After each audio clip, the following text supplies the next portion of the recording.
আপনারা কি চান না যে এই যে শরীয়তপুরে গুসাইরহাটে এত সুন্দর একটা আয়োজন, এটা সারা দেশবাসী দেখুক? এটা আপনারা চান না? নাকি আপনারা কিপটা নেত্রুনা কয় কিপটা কৃপণ? কৃপণ তো না। তো আপনারা যে এই সুন্দর আয়োজন করলেন, এটা ছড়ায়া যাক সারা দেশে সারা পৃথিবীতে, চান কি চান না? সাম্প্রতিক সময় বাংলাদেশে যে ঘটনাটা ঘটে গেছে, মঞ্জুরুল ইসলাম নামের এক লোকের নামে এই বাংলাদেশের নারী ক্রিকেটার জাহানারা আলম, সে বিশাল এক অভিযোগ নিয়ে আসছে। নাউজুবিল্লাহ, আমি আর গভীরে যাইতে পারতেছি না, পিরিয়ডের সময় শেষ হইলে তুমি দেখা করিও। কণ্ঠে একটু আগেই সুবহানাল্লাহ সুন্দর কণ্ঠে তিলাওয়াত শুনলাম। আমার এক ভাই খুব সুন্দর উপস্থাপনা করলেন। আল্লাহ পাক আমাদের সবাইকে এই যে তৌফিক দান করেছেন এই সুন্দর একটা মজমা করার, যেই তৌফিক আমাদের বিগত আমলে ছিল না, অনেক বাধা বিপত্তি, অনেক সমস্যায় পড়তে হইতো এই ধরনের সুন্দর আয়োজনের জন্য। আল্লাহ তাআলা আজকে সেই সমস্ত জালিমদেরকে হটায়া এই সমস্ত কোরআনের সুন্দর প্রোগ্রাম করবার তৌফিক দিয়েছেন, সেজন্য আবার বলি আলহামদুলিল্লাহ। তো এখন এক জালিম গেছে, আবার কেউ নতুন করে জালিম হওয়ার চিন্তা করিয়েন না। পিডানি 5ই আগস্টের সময় দেখছেন, শিক্ষা যদি না নেন, নিজে পিডানি খায় হাফ প্যান্ট খুললে পরে শিক্ষা নিয়ে লাভ নাই। জনগণ কিন্তু এখন জামানা এমন পাল্টাইছে যে কোন দেশে যে কবে মায়ের শুরু হয়ে যায়, পাবলিক এখন খুব খেপা। এখন আর আগের মতো ওই যে রাজ দরবার থেকে যা হুকুম হবে জি হুজুর করার দিন শেষ।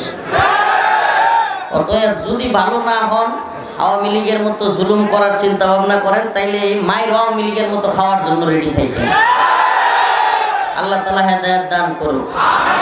আর হুজুরে বলেন আমিন। ইসলামিক যে প্রোগ্রামগুলো, দ্বীনি প্রোগ্রামগুলো, দয়া করে এগুলো নিয়ে রাজনীতি করবেন না। আমরা ইসলামিক দিক থেকে যেটা ভালো মনে হয়, কোরআনের দিক থেকে যেটা ভালো মনে হয়, সেই কথাগুলো আমরা বলবো।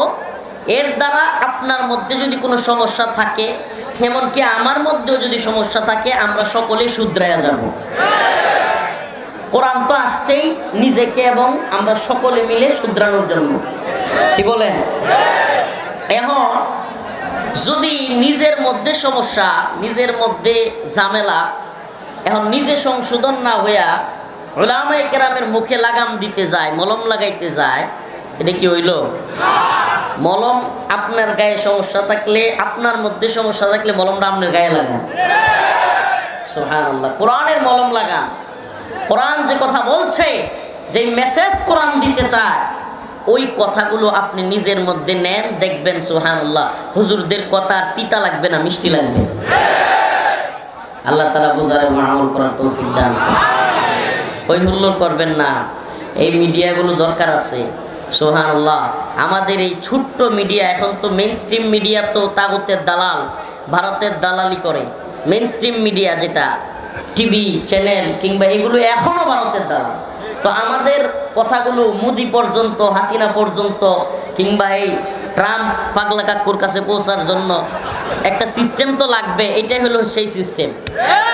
এই ইউটিউবের মাধ্যমে আমাদের বক্তব্যগুলো, আমরা এই জাতিকে কি বলতে চাই, আন্তর্জাতিকভাবে কি তাদেরকে মেসেজ দিতে চাই, আমাদের বক্তব্যটা কি, এইটা পৌঁছানোর জন্য এই মিডিয়ার এই ছোট্ট ইউটিউবারদের দরকার আছে না নাই?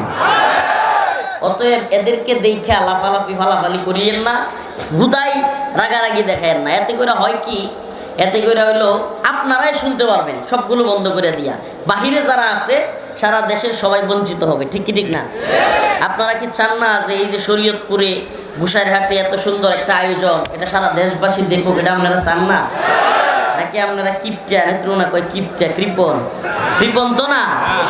তো আপনারা যে এই সুন্দর আয়োজন করলেন, এটা ছড়ায়া যাক সারা দেশে সারা পৃথিবীতে, চান কি চান না?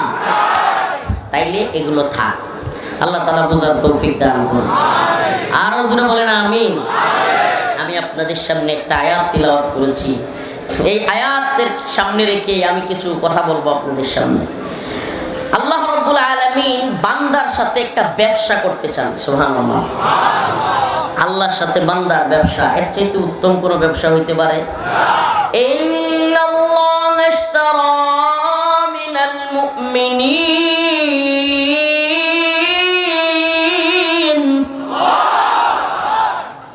এই ব্যবসায়ীর ক্রেতা কে? বলেন না ক্রেতা কে? মানিল্লাযী ইশতারা, ক্রেতা কে? ব্যবসা কাদের সাথে? মুমিন বান্দার সাথে। সুবহানাল্লাহ। পণ্য কি? পণ্য কি? মাশাআল্লাহ, এত সব বক্তা। ইন্নাল্লাহা ইশতারা মিনাল মুমিনিন।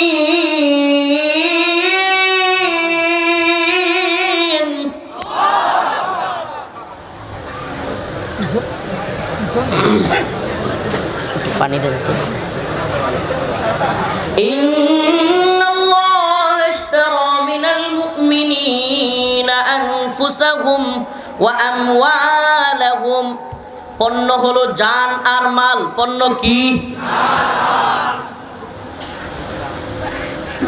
এই পণ্য আল্লাহ চান। কে চান? যদি আপনি এই পণ্য দিতে রাজি হন, আল্লাহ বলেন বিনিময়ে ক্রেতাকে, বিক্রেতা কারা? মুমিনরা। পণ্য আলহামদুলিল্লাহ আমরা ইমানদার, নিজের এতটুকু দাবি তো করতেই পারি। কি কর? আল্লাহ যদি মাফ করে দেয় আমরা কি? ইমানদার। ক্রেতাকে, বিক্রেতা ইমানদাররা আমরা যারা মুসলমান ইমান রাখি কার উপর? পণ্য কি? জান এবং যদি জান এবং মাল দেই বিক্রেতা হিসাবে আমরা, ক্রেতা কি দিবে? বিআন্না লাহুমুল জান্নাহ। সুবহানাল্লাহ বলবেন। বিনিময়ে আমরা কি পাবো? ইন্নাল্লাযীনা আমানু ওয়া আমিলুস সালিহাত কানাত লাহুম জান্নাতুল ফিরদাউসি নুজুলা। যদি ঈমানদার হই, নেক আমল করি, আমলে সালেহ করি, আল্লাহ বলেন তাদের জন্য পুরস্কার হলো জান্নাতুল ফিরদাউস। সুবহানাল্লাহ। তাইলে আল্লাহ রাব্বুল আলামিনের সাথে ব্যবসা করতে তৈরি আছেন তো? যদি আল্লাহর সাথে ব্যবসা করতে তৈরি থাকেন, আপনার আমার জান মাল, টাকা পয়সা, বাড়ি গাড়ি, আমার যত কিছু আছে সব কিছু কার জন্য হইতে হবে? দুনিয়ার কাউকে রাজি খুশি করবার জন্য হতে পারবে না। দুনিয়ার কোন দলকে, কোন নেতাকে, কোন নেত্রীকে, কোন পীরকে, বাবাকে, ভাইকে খুশি করবার জন্য হতে পারবে না। একমাত্র কাকে খুশি করবার জন্য আপনার জীবনের সবকিছু ব্যয় করতে হবে। কুল ইন্না সালাতি ওয়া নুসুকি ওয়া মাহইয়ায়া ওয়া মামাতি লিল্লাহি রাব্বিল আলামিন। হে নবী, আপনি বলে দেন, আপনি জানায় দেন, ইন্না সালাতি, নিশ্চয় আমার নামাজ, ওয়া নুসুকি, আমার কুরবানি, ওয়া মাহইয়ায়া, আমার হায়াত, ওয়া মামাতি, আমার মৃত্যু, লিল্লাহ লিল্লাহ লিল্লাহি রাব্বিল আলামিন। একমাত্র কার জন্য? যেই জীবন আল্লাহর জন্য, এই জীবন দুনিয়ার কোন হাসিনার ডরানোর টাইম আছে? সুবহানাল্লাহ। দুনিয়ার কোন মুদিরে ডরানোর টাইম আছে? দুনিয়ার কোন ডোনাল্ড ট্রাম্পের ডরানোর টাইম আছে? আরে যেই জীবন জেনেই নিয়েছে তার রব দিয়েছে, যে ধরেই নিয়েছে তার রব দিতে পারে, তার রব নিতে পারে। এই জীবন তো ভয় করবে একমাত্র কাকে? কারণ সে জানে এই তথাকথিত দুনিয়ার চিল্লা চিল্লি, দুনিয়ার যারা পাওয়ারফুল তারা বলে সুপার পাওয়ার, তারা কি কয়? তারা কয় America super power, Israel super power, Russia super power, Bharat super power.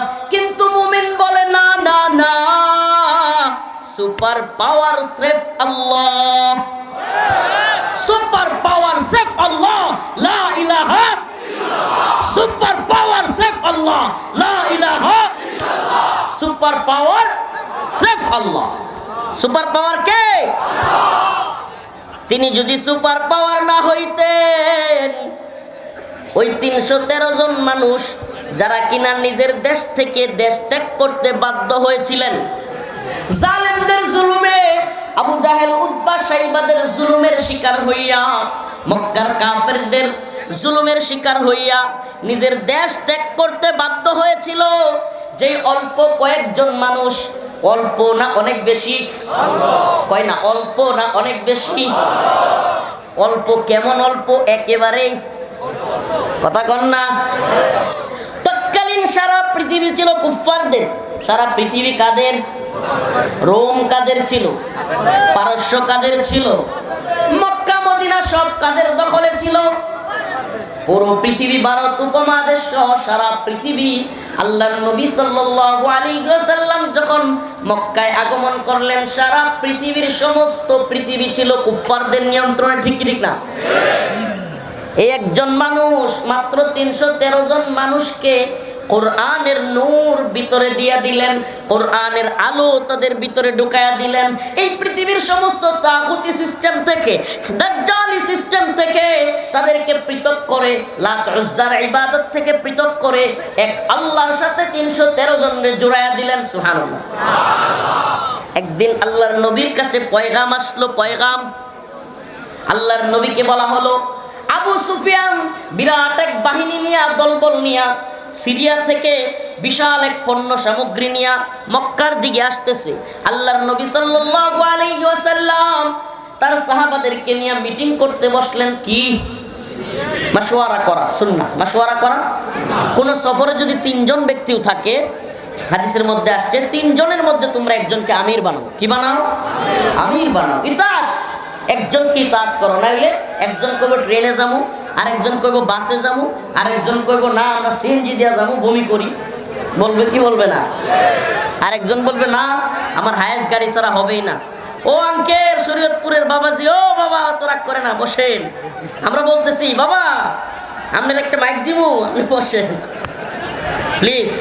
আপনারা এই যে এখানকার লোকগুলো, এই আপনারা কেউ কথা বলবেন না, আমি বলতেছি প্লিজ। মাহফিলের আদব নষ্ট করবেন না। আপনাদের প্রত্যেককে যদি দায়িত্ব দিয়ে দেওয়া হয় তাহলে চিল্লাইতে থাকবেন, দেখবেন এদের চাইতে বেশি আপনারা চিল্লাইতেছেন। অতএব আপনারা আগে স্টপ হন। আমি ওদের, এই ভাইরা আপনাদের এখানকার জন্য যারা ওখানে বসে আছে তারা দেখতে পারতেছে না, শুনতে পারতেছে না। যেহেতু আপনারা লেট করে আসছেন, আপনারা ট্রেনের ওই যে হাতল ধরে যাওয়া লোক পার্টি, তাইলে আপনারা একটু কষ্ট করেন, আপনারা একটু বসে যান। কি করেন? জাগাই বলবেন হুজুর এখানে তো কাদা, একদিন কাদা একটু মাইখা যাক, বসেন। এই আপনারা ঠিক বলার দরকার নাই। আপনারা ঠিক না কইলেও আমি ঠিক কথা কই। আস্তে ঠিক বলিয়েন না, একটু একটু এই বসেন না। আর না হলে এদিক থেকে, এই যে এই ভাইরা এই দিক থেকে একটু সরে ওই পিছনে চলে যান। দয়া করে আলোচনার মাঝখানে ঢুকে গেলে হঠাৎ করে আলোচনার ইয়াটা নষ্ট করে দিবেন না। মাশাআল্লাহ মাশাআল্লাহ, শরীয়তপুরের মানুষ মাশাআল্লাহ, হাজী শরীয়তুল্লাহ রহমাতুল্লাহি আলাইহির এলাকার মানুষ, আল্লাহ কবুল করুন। মাশাআল্লাহ, এই তো কথা শুনছে। একটু কাদা লুঙ্গির মধ্যে ভরে গেল, কি কম? একদিন একটু এই কোরআনের জন্য, দিন মজলিসের জন্য কষ্ট করলাম। হাদিসের মধ্যে আসছে সুবহানাল্লাহ, যারা কোরআনের মজলিসে অন্য ভাইকে কথা শুনবার সুযোগ করে দেয়, আল্লাহ পাক তাদেরকে জান্নাতে জায়গা বাড়ায়া দেয়। সুবহানাল্লাহ, আসতে কর সুবহানাল্লাহ। তো বলতেছিলাম, কথার আলোচনার ফ্লো বক্তাদের নষ্ট হয়ে গেলে খুব সমস্যা। আমি একটা দাসে আলোচনাটা রেডি করলাম, হুট করে আপনারা কথা বলা শুরু করলেন, এটা করবেন না দয়া করে। যদি কেউ দেখতে নাও পারেন, আল্লাহর হস্তে মনে করবেন আমি শুনতেছি, পরে একদিন হুজুরে দিক কেন মনে, পরে একদিন হুজুরে দিক মনে, তবুও চুপ থাকবেন ইনশাআল্লাহ। রাজি আছেন তো? তো আল্লাহর রাসূল সাল্লাল্লাহু আলাইহি ওয়াসাল্লামের কাছে সংবাদ আসলো, খেয়াল আছে, যে মক্কার দিকে সিরিয়া থেকে এক বিশাল কাফেলা নিয়ে ঢুকতেছে। এই ঘটনাটা কেন বলতেছি, আজকে আমার এই আয়াতের আলোচনার সাথে সম্পৃক্ত আরেকটা বিশেষ ইন্টারেস্টিং বিষয় আছে। সেটা হলো, আমাকে যখন আমার বাড়ি থেকে, নেত্রকোনা থেকে র‍্যাব 1 উত্তরায় নিয়ে আসে দইরা, রাতের অন্ধকারে কালো কাপড় টাপড় লাগাইয়া পিছনে হাতটা ইয়া কইরা, মানে শীর্ষ এক সন্ত্রাসী আমরা, বুঝেন নাই? আল্লাহ এদেরকে হেদায়েত দান করুন। পিছনে এইভাবে দিয়ে তারপরে কাপড় চোপড় দিয়ে নিয়ে আসলো। এখন একের পর এক জিজ্ঞাসাবাদ আর জিজ্ঞাসাবাদ। এই একজন অফিসার আসে, এই তারপরে আরেকটু পরে আরেকজন আসে, এইভাবে জিজ্ঞাসাবাদ করতেছে। এক অফিসার এসে বলতেছিল, হুজুর আপনারা যে মানুষকে জিহাদের ওয়াজ করেন, মানুষকে গরম করে দেন, মানুষের মধ্যে উত্তপ্ত পরিস্থিতি তৈরি করেন, আচ্ছা জীবনে কোনোদিন রসুলের জীবনে কাউরে মারতে গেছে? রসুল কাউরে মারতে বলছে? আপনারা এইভাবে মানুষকে উত্তেজিত করে দেন। র্যাবের এক অফিসার, মোটামুটি ভালো লেভেলের অফিসার। তো আমি চিন্তা করলাম আসলে সমস্যাটা কি জানেন, ওখানে ওদের সামনে কথা বলতে গেলে বা তর্ক ধরতে গেলেই আঘাত করে। আল্লাহ হেদায়েত দান করুন। আমিন। তো সে অনেকক্ষণ বলার পরে আমি তর্ক না করে আমি জাস্ট বললাম যে আপনি একটু আপনার হাতে মোবাইল থাকলে বদর যুদ্ধের ইতিহাস একটু খোলেন, যে বদরের যুদ্ধটা কেমন ছিল, ইসলামের ইতিহাসের প্রথম যুদ্ধ সেটা কেমন ছিল, এটা একটু দেখেন। এরপরে আমি আপনাদেরকে আবারও এই জায়গায় আসব, কেন আপনাদেরকে আজকে এই আলোচনাটা করতেছি এবং আমার আয়াতের সাথে এটা সম্পৃক্ততা কি এটা ইনশাল্লাহ বলবো। তো একটু এই ঘটনাটা এখানেই রাখলাম। তো আল্লাহ রাসূল সাল্লাল্লাহু আলাইহি ওয়াসাল্লাম দ্বিতীয় হিজরিতে, কত হিজরি এগুলো মনে রাখেন, দরকার আছে। মুসলমানরা এখন আমাদের বিপ্লবের কথা, ইতিহাসের কথা, বিজয়ের কথা সেগুলো জানে না, সেগুলো বলে না। ওই আব্রাহাম লিঙ্কন, জর্জ রোসো কিংবা নিউটনের সূত্র, অমুক তমুক আরো কত কিছু হাবিজাবি নাটক, সিনেমা এগুলো পোলাপান জানে, আলোচনা করে, কিন্তু আমাদের বিজয়ের ইতিহাস, আমাদের মুসলিমদের শৌর্য-বীর্যের ইতিহাস ভুলে গেছে। তারা ভুলে গেছে মুহাম্মদ বিন মাসলামার ইতিহাসের কথা, সুলতান সালাউদ্দিন গজনবীর কথা, সালাউদ্দিন আইয়ুবীর ইতিহাসের কথা, মুহাম্মদ বিন কাসিমের হিন্দুস্তান বিজয়ের কথা। মুসলমান এগুলো ভুলে গেছে। এগুলো ভুলে গিয়ে এখন ওই কুফফারদের শক্তির কাছে মাথা নত কইরা গোলামীর জিনজিরে আবদ্ধ হয়ে গেছে। নাউজুবিল্লাহ। গোলামীর জিনজির, এটা দেখতে যায়, দেখা যায় না। গোলামীর জিনজির এটা এই চোখ দিয়ে দেখা যায় না, চর্মচক্ষু দিয়ে দেখার উপায় নাই। এটা একটা মানসিক শৃঙ্খলে আবদ্ধ এক জিনজির, এটা একটা শিকল, যে শিকল আপনার মানসিকভাবে এই ওয়ার্ল্ডের তথাকথিত নিউ ওয়ার্ল্ড অর্ডার বা আধুনিক বিশ্ব ব্যবস্থার, আধুনিক কুফুরের মাথারা, আধুনিক বিশ্ব কুফুরের হেডকোয়ার্টার যেগুলো, এই সাপের মাথাগুলো পুরো পৃথিবী নিয়ন্ত্রণ করবার জন্য এই সিস্টেমগুলো, সেকুলারিজম, ডেমোক্রেসি, আরও যত ধরনের এই সমাজতন্ত্র, এই সমস্ত মতবাদ দিয়া মানুষের মগজ, ব্রেইন ওয়াশ করে মানুষকে এক ধরনের মানসিক শিকলের মধ্যে আবদ্ধ করে রেখেছে। ওই শিকল থেকে শুধু দেখা যায় ওদের পাওয়ার, ওরা বিরাট কিছু, কিন্তু যেই ওই শিকল ভেঙ্গে বেরিয়ে আসতে চায়, ওই যে বললাম 313 জন, কতজন? পুরো পৃথিবী তাদের বিরুদ্ধে। যদিও ওই বদর যুদ্ধের ইতিহাসে পাওয়া যায় যে সাহাবায়ে কেরাম ছিল 313 জন, কতজন? আর কাফেরদের সংখ্যা ছিল 1000 বাতার আশেপাশে, এটাই তো আমরা জানি। কিন্তু আমার একটা প্রশ্ন, ওলামায়ে কেরাম আছেন কিংবা যারা ইসলামিক লাইনে পড়াশোনা করেছেন, দেখেন আমরা তো বাহ্যিকভাবে যুদ্ধের ইতিহাস পড়লে শুধু এটাই দেখি 313 জনের বিপরীত 1000, কিন্তু বাস্তবতা কি ছিল? আল্লাহ রাসূল সাল্লাল্লাহু আলাইহি ওয়াসাল্লাম ওই যুদ্ধের দিন দোয়া করেছিলেন, হে আমার রব, আয় আল্লাহ, আজকে আপনার এই 313 জন গোলাম, এই বান্দা, এগুলো যদি শেষ হয়ে যায়, আপনার নাম নেওয়ার মতো, আপনার ইবাদত করবার মতো কেউ থাকবে না। এই কথার দ্বারা রাসূলের কি প্রতীয়মান হয়? বোঝা যায় ওই 313 জনের বাহিরে সমস্ত পৃথিবী ছিল কুফফারদের দখলে। বোঝা যায় ওই 1000 জন ধ্বংস হইলেও আরো 1000 তৈরি হওয়ার মতো লোক ছিল, কিন্তু এই 313 জন শেষ হয়ে গেলে আর কেউ ছিল না। সুবহানাল্লাহ। তার মানে পুরো পৃথিবী একদিকে আর এই 313 জন একদিকে। আজকের পৃথিবীতে হইলে, বাস্তবতা বলেন তো, আজকের পৃথিবীতে হইলে ওই 313 জন মানুষরে পাগল কইতো না? একটু একবার কোনোদিন চিন্তা করছেন? সুবহানাল্লাহ। কারো ঘোড়া নাই। ওই যুগে তো ঘোড়া, ডাল, তলোয়ার, তারপরে তীর, ধনুকের যুগ ছিল, যুদ্ধ, ঠিক আছে? সর্বোচ্চ মিনজানিক, মিনজানিকটাও অ্যাভেলেবেল না। মিনজানিক কি? ওই পাথর ছুরা, একটা আপনার এরকম বড় কাঠ দিয়া তৈরি করে, তারপরে রশি দিয়া টাইনে আইনে, এরপর একটা পাথর রাইখা ওই শত্রুদের উপরে পাথর মারা কিংবা অগ্নির ইয়া মারা, এগুলো আগের যুদ্ধের কৌশল। আমাকে বলেন, এই 313 জনের হাদিসের কথা, কারো কাছে তলোয়ার ছিল না, কারো কাছে ধনুক ছিল না, কারো কাছে তীর ছিল না। সুবহানাল্লাহ। মানে সবার কাছে ছিল না এরকম না, কিন্তু কারো কারো কাছে ছিল না। এরপরে এই 313 জন মানুষ কি করলেন? সুবহানাল্লাহ, এটাই কোরআনের মুজিজা, আল্লাহর মুজিজা। আল্লাহ পাক যে সব পারেন। আল্লাহ যে বলেছেন কাম মিন ফিয়াতিন কালিলাতিন গালাবাত ফিয়াতান কাসীরাতান বিইذنিল্লাহ, এটা যেন তার নমুনা যে আমি, তোমরা যদি লেগে থাকো, তোমরা কি করো? লেগে থাকো।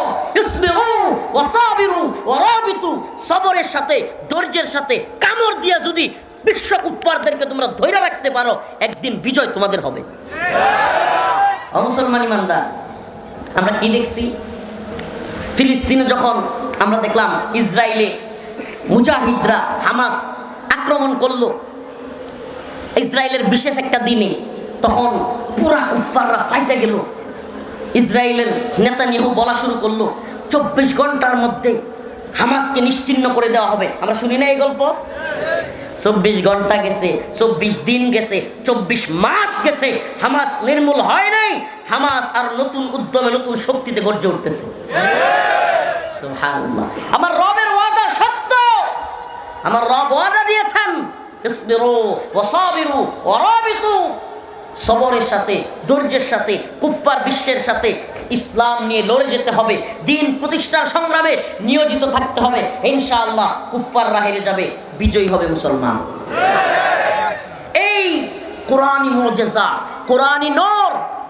জাহেলিয়তের যুগে আল্লাহ রাসূল পৃথিবীতে আসলেন, যখন মেয়েদেরকে জীবন্ত পুঁতে রাখা হতো, কন্যা সন্তান হইলে পরে কন্যা সন্তানকে জ্যান্ত কবর দিত, কন্যা সন্তানদেরকে মনে করতো অপমান।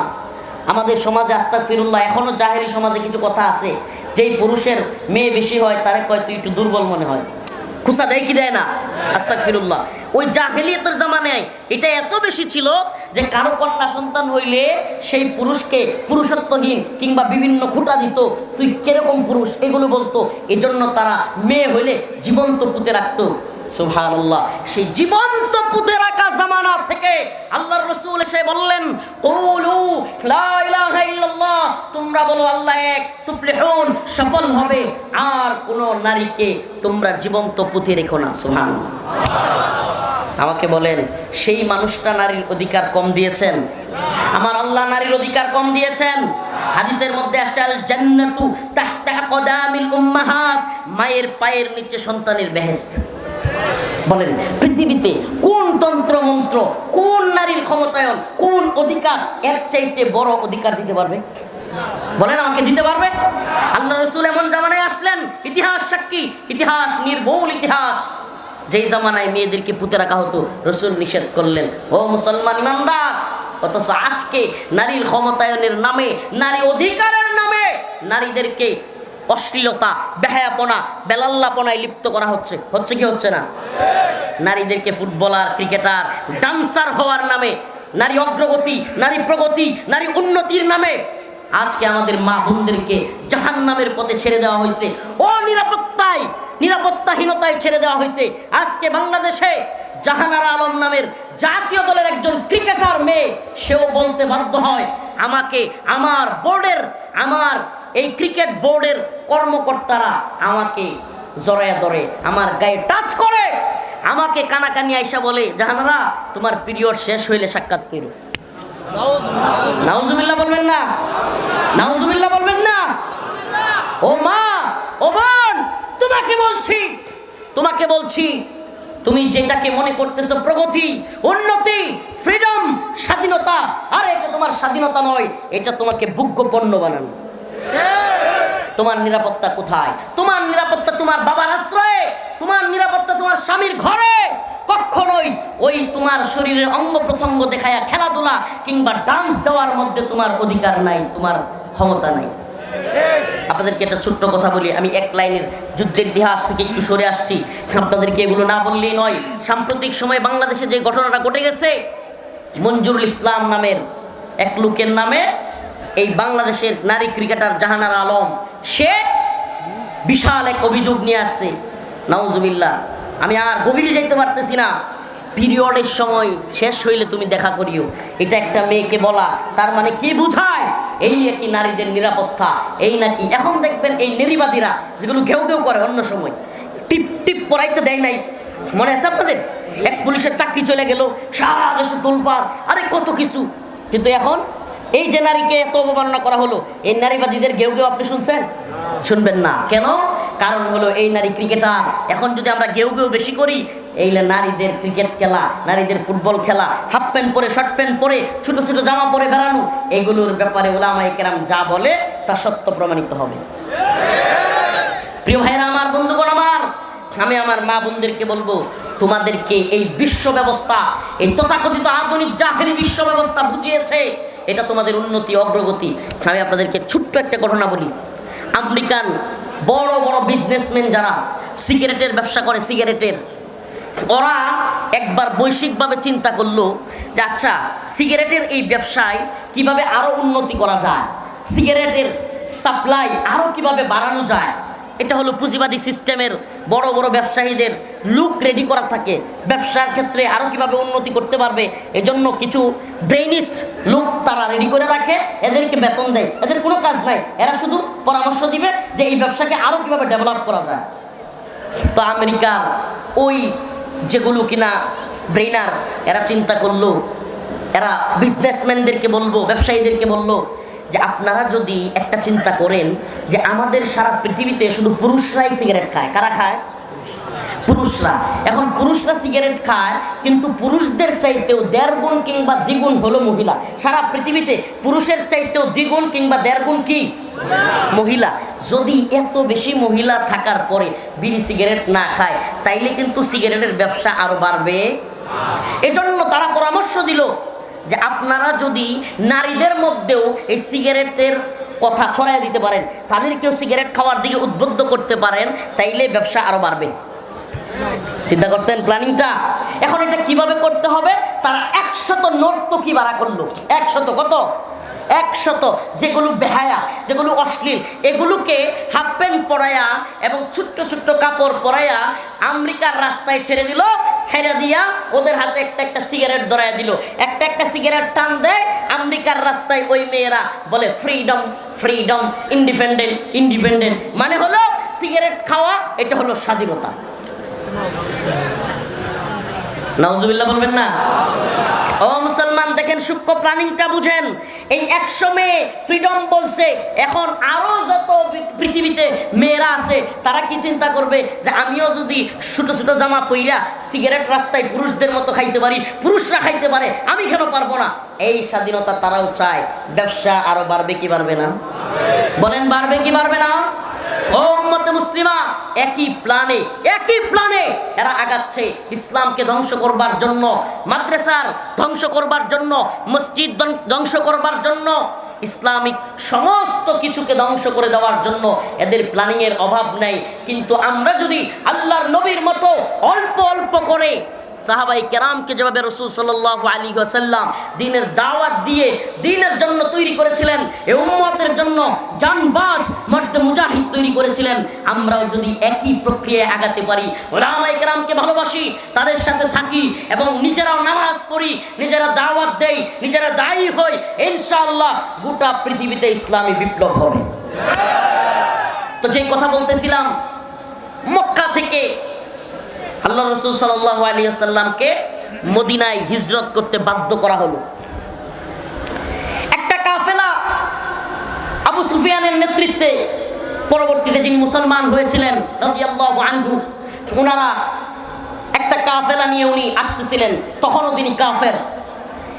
আল্লাহ রাসূলের কাছে খবর আসলো, কিছু জান্নাত মুজাহিদের গল্প শুনে যান। আল্লাহ রাসূল সাল্লাল্লাহু আলাইহি ওয়াসাল্লাম সমস্ত সাহাবায়ে কেরামকে নিয়ে বসলেন। ওই যে বলছিলাম খেয়াল আছে কথা আমার, ওখানে যাই আবার পরামর্শ করা সুন্নাহ। পরামর্শ করা 3 জন হলেও একজনকে আমির বানায় পরামর্শ করবেন, এই জায়গা থেকেই কথা চলে গেছিল। তো আল্লাহ রাসূল সাল্লাল্লাহু আলাইহি ওয়াসাল্লাম যখন সাহাবায়ে কেরামদেরকে ডাকলেন, আল্লাহ রাসূল বেশি বেশি আনসারদের দিকে ইঙ্গিত করে কথা বলতেছিলেন। আনসার সাহাবীরা 2 রকম ছিলেন, আনসার মুহাজির। আনসার মুহাজির, মুহাজির কারা? আমি জানি ইসলামের আলোচনা যারা বুঝেন বা আলেম হুজুররা আছেন, ওনারা তো অবশ্যই এগুলো বুঝেন, বাকি ইসলামিক লাইনে পড়াশোনা আছে তারাও বুঝেন, কিন্তু সাধারণ শ্রোতা থাকায় অনেকে বোঝে না। এই জন্য আনসার এবং মুহাজির একটু আমি আলোকপাত করতে চাই। আনসার হলো, মুহাজির হলো কারা? আল্লাহ রাসূল সাল্লাল্লাহু আলাইহি ওয়াসাল্লাম মক্কায় আবু জাহেল, উতবা, সাইবা কিংবা কুফফারদের অত্যাচারে, নির্যাতনে, নিপীড়নে অতিষ্ঠ হয়ে হযরতে বিলাল হায় হায় কি কষ্টের মধ্য দিয়ে গেলেন। খুবাইব, খাব্বাব রাদিয়াল্লাহু আনহু সকলেই যখন নির্যাতিত, আল্লাহর পক্ষ থেকে আদেশ আসলো, হে আমার হাবিব, হে আমার রাসূল, আপনি মক্কা থেকে মদিনায় হিজরত করেন। তখন যে সমস্ত সাহাবায়ে কেরাম আল্লাহর নবীর সাথে মক্কা ছেড়ে দিয়ে মদিনায় চলে গিয়েছিলেন তাদেরকে বলা হয় মুহাজির, তাদেরকে বলা হয় হিজরতকারী। আর যারা এবং আল্লাহ রসুলের কথাই তিনারা বলেছিলেন, হে আমাদের প্রিয় হাবিব, আপনাকে আমরা আশ্রয় দিব, আপনার সাথীদেরকে আশ্রয় দিব, আমরা আপনাদের নিরাপত্তার ব্যবস্থা করব এবং আপনাদের সকলের খাওয়া দাওয়া থাকার ব্যবস্থা করব। এই সাহায্যটা যারা করেছিল তাদেরকে বলা হয় আনসার। তাদেরকে কি বলা হয় বলেন? তাদেরকে কি বলা হয়? আনসার। এইবার আল্লাহ রসুল আনসার সাহাবীদের দিকে খেয়াল করে কথাগুলো বলতেছিলেন। আনসারদের মধ্য থেকে এক সাহাবী হযরত মিকদাদ রাদিয়াল্লাহু আনহু দাঁড়ায় গেলেন, বললেন, ইয়া রাসূলুল্লাহ, ইয়া হাবিবাল্লাহ, আমরা আপনাদের মানসা বুঝে গেছি, আমরা আপনাদের মানসা বুঝে গেছি। ইয়া রাসূলুল্লাহ, আনসাররা তৈরি আছে, আপনার সামনেও আনসাররা থাকবে, আপনার পিছনে আনসাররা থাকবে, আপনার ডাইনে আনসাররা থাকবে, আপনার বামেও আনসার সাহাবীরা থাকবে। সুবহানাল্লাহ। হযরত সাদ রাদিয়াল্লাহু আনহু উঠে দাঁড়ালেন, বললেন, ইয়া রাসূলুল্লাহ, ইয়া হাবিবাল্লাহ, আমরা বনি ইসরাইলের মতো আপনাকে বলবো না। মুসা আলাইহিস সালামকে বনি ইসরাইল যে কথা বলেছিল যে তুমি তোমার আল্লাহরে নিয়ে যুদ্ধ করো, নাউজুবিল্লাহ, আমরা ঘরে বসে থাকবো, আমরা এই কথা আপনাকে বলবো না। বরং আমরা তো বলি, আপনি হয়তো মনে করতেছেন যে আমরা আনসাররা আপনাদেরকে মদিনায় আনছি, হিজরত করে আসছেন, এখানে আপনাদেরকে বাসস্থান দিব, এখানে আপনাদেরকে নিরাপত্তা খাওয়া দাওয়ার ব্যবস্থা করব, কিন্তু বাহিরে যদি কোনো জায়গায় আমাদেরকে নিতে চান আমরা হয়তো যাব না।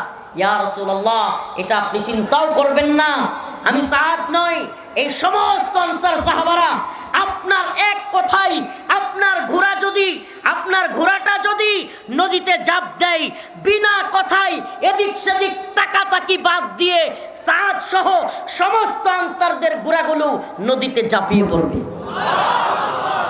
সুবহানাল্লাহ। উম্মতের এই অল্প সংখ্যক জানবাজ মুজাহিদ পুরা পৃথিবী চেঞ্জ করে দিছে, পুরা পৃথিবী চেঞ্জ করে দিছে।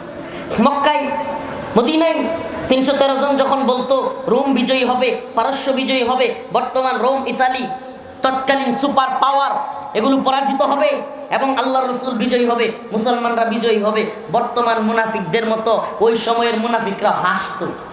কি করতো? হাসতো। কিন্তু এরা কয় কি, সেদের সাল বাকল নাই, খেজুর পাইরা খায়, এই মাঝে মাঝে খাইতেও পায় না, ঠিক মতো অস্ত্রও নাই, এরা নাকি রোম বিজয় করবে, এরা নাকি পারস্য বিজয় করবে। আল্লাহ বলেছিলেন, আলিফ লাম মিম গুলিবাতির রূম। সুবহানাল্লাহ। আল্লাহ পাক রোমের বিজয়ের সুসংবাদ দিয়েছিলেন, কিন্তু মক্কার মুনাফিকরা এগুলো নিয়ে হাস্যরস করত। আজকের বর্তমান পৃথিবীর মুনাফিকরাও উলামায়ে কেরাম যখন বলে, আমরা যখন বলি আসসিনু লানা ওয়াল আরাবু লানা ওয়াল হিন্দু লানা ওয়াল কুল্লু লানা, ওই আরব আমাদের, ওই চীন আমাদের, ওই রাশিয়া আমাদের, এই ভারত আমাদের, এই পুরো পৃথিবী আমাদের, আমরা আমেরিকার গোলামি করি না, ভারতের গোলামি করি না। ইনশাআল্লাহ অচিরেই পুরো পৃথিবী আবার মুসলিম উম্মার এক পতাকা তলে, কালেমার পতাকা তলে আসবে, পুরো পৃথিবী বিজয়ী হবে এবং কাফেরদেরকে জিজিয়া দিয়ে এই পৃথিবীতে থাকতে হবে ইনশাআল্লাহ।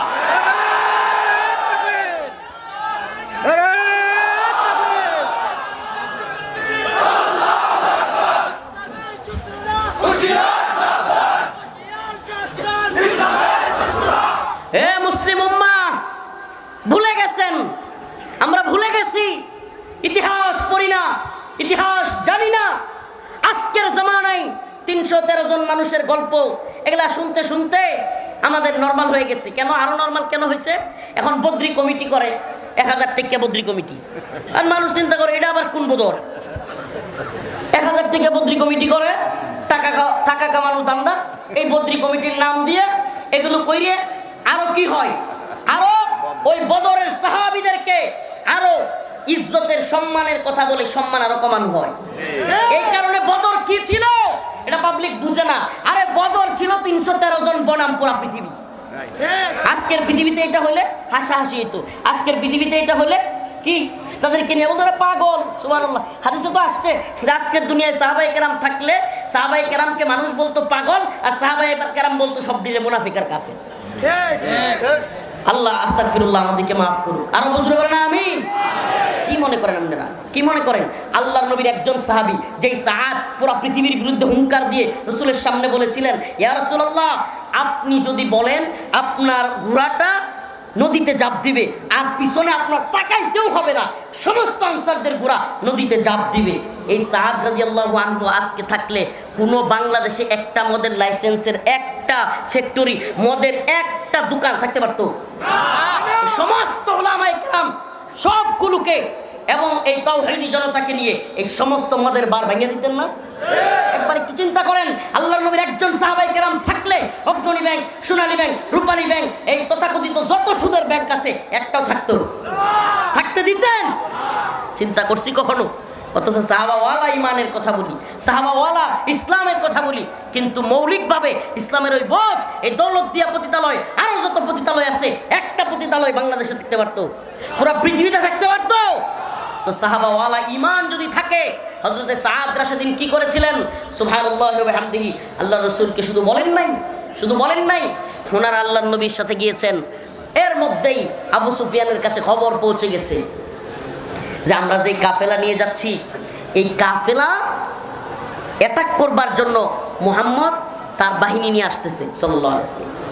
আবু সুফিয়ান এই খবর জেনে সেও গোয়েন্দা মারফতে মক্কায় খবর পাঠিয়ে দিল আবু জাহেলের কাছে, আবু জাহেল আমাদের উপর অ্যাটাক করবার জন্য আমাদের এই পণ্যের এত বড় কাফেলা দেখেন। সুবহানাল্লাহ, আমি কিভাবে বললে বুঝবেন? আজকের দুনিয়ায় যারা হামাসকে জঙ্গি বলে, তালেবানকে জঙ্গি বলে, কিংবা উগ্রবাদী বলে, আরো যে সমস্ত মুজাহিদরা আছে এদেরকে জঙ্গি, উগ্রবাদী, মৌলবাদী বলে, আমার তো মনে হয় নাউজুবিল্লাহ এই বর্তমান মুনাফিকরা এই 313 জন নিয়া উল্টা গিয়া বদরে অ্যাটাক করা এই বর্তমান জামানার এই মুনাফিকগুলো আল্লাহ রাসূলের জঙ্গি করতো, সাহাবায়ে কেরামকে জঙ্গি করতো। কারণ ওই যে কাফেলা আবু সুফিয়ানের আসতেছিল এরা কিন্তু যুদ্ধের জন্য আসতেছিল না, এটা জানেন? আমার কথা মনে হয় বুঝাইতে পারতেছি না। এরা কেউ কিন্তু যুদ্ধের জন্য আসতেছিল না, কিন্তু আল্লাহ রাসূলের দূরদর্শিতা, আল্লাহ রাসূল দেখেছিলেন, চিন্তা করেছিলেন পরবর্তীতে এই কাফেলা যত টাকা নিয়ে আসবে, এই কাফেলা যত পণ্য নিয়ে আসবে, এগুলোর মাধ্যমে কুরাইশরা বড় ধরনের একটা ফান্ড তৈরি করবে এবং তারা অস্ত্র শস্ত্রে সজ্জিত হবে, তারপরে মুসলমানদের উপর অ্যাটাক করবে। দেখেন রাসূলের দূরদর্শিতা, উনি আগেভাগে চিন্তা করেই ওই কুরাইশদের পণ্যবাহী, ওই পণ্যবাহী কিংবা এই মালামাল যেটাতে নিয়ে আসতেছিল ব্যবসায়িক, এটাতে অ্যাটাক করলেন। আজকের জামানায় নাউজুবিল্লাহ কথাটা বলতে হচ্ছে, এরকম যদি উলামায়ে কেরাম কোনো কাফেরদের এরকম অ্যাটাক করে একেবারে ডাইরেক্ট ফতোয়া দিয়ে দিবে। ফতোয়া দেওয়ার জন্য মুনাফিক মৌলবী রেডি। ওই আমেরিকান ডলার খাওয়া মৌলবীর অভাব নাই, ওই ডলার খোর আমেরিকার পতিত বালকরা অভাব নাই। কিন্তু চিন্তা করেন 313 জন মানুষ খুব নাজুক সময় মক্কা থেকে বিদায় হয়ে মদিনায় চলে গেছেন, অথচ সাহস দেখেন, কামব্যাকটা কি করলো? সুবহানাল্লাহ, 313 জন মানুষ নিয়ে 1000 অস্ত্র শস্ত্রে সজ্জিত বাহিনীর সাথে লড়াই করবার জন্য বদর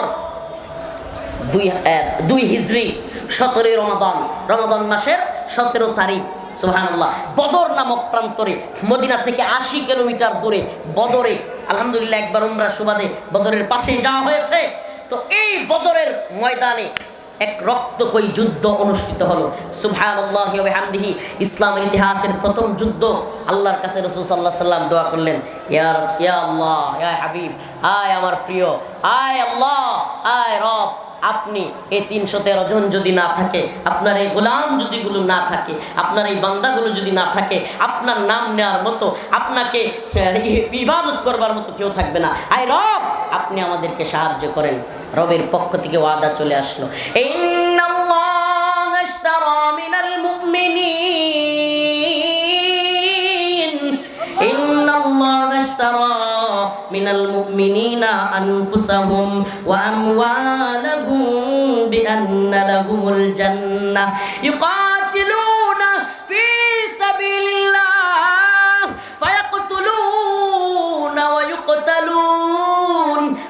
ওয়াদান আলাইহি হাক্কা, আল্লাহর ওয়াদা। আর চিৎকার করে বলেন আল্লাহর ওয়াদা। এটা তো রাসূলের জামানার কথা বলছি। হাল জামানার একটা ইতিহাস বলবো। হাল জামানার কিছুদিন আগের ঘটনা, আমাদের মুরব্বীদের স্পষ্ট মনে থাকবার কথা। টুইন টাওয়ারে অ্যাটাক হয়েছিল, কে বা কারা করছে আল্লাহ পাক ভালো জানেন। টুইন টাওয়ারে আমেরিকায় অ্যাটাক হয়েছিল 2001 সালে।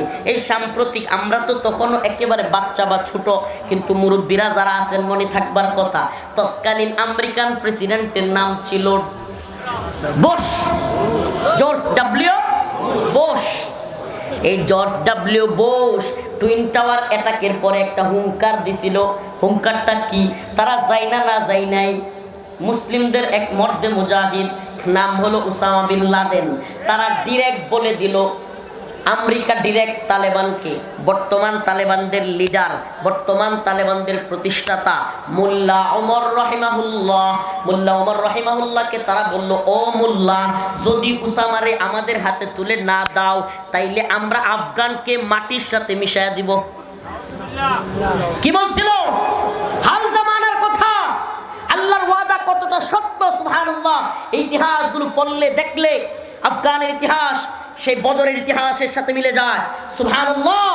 তখন মাত্র কিছুদিন আগে, এই 3-4 বছর হয়েছে, আফগানরা রাশিয়ার সাথে রক্তকয়ী যুদ্ধ, তৎকালীন তো রাশিয়া ছিল না, সোভিয়েত ইউনিয়ন ছিল, সোভিয়েত ইউনিয়নের সাথে যুদ্ধ করে বিজয়ী হয়ে 3-4 বছর একটা দেশ সুন্দরভাবে চলতেছে। এই বর্তমানে যেমন আফগানিস্তান 21 সালে স্বাধীন হয়ে এই 4 বছর ধরে চলতেছে, এই ঠিক এরকম সময় স্বাধীন হয়েছে।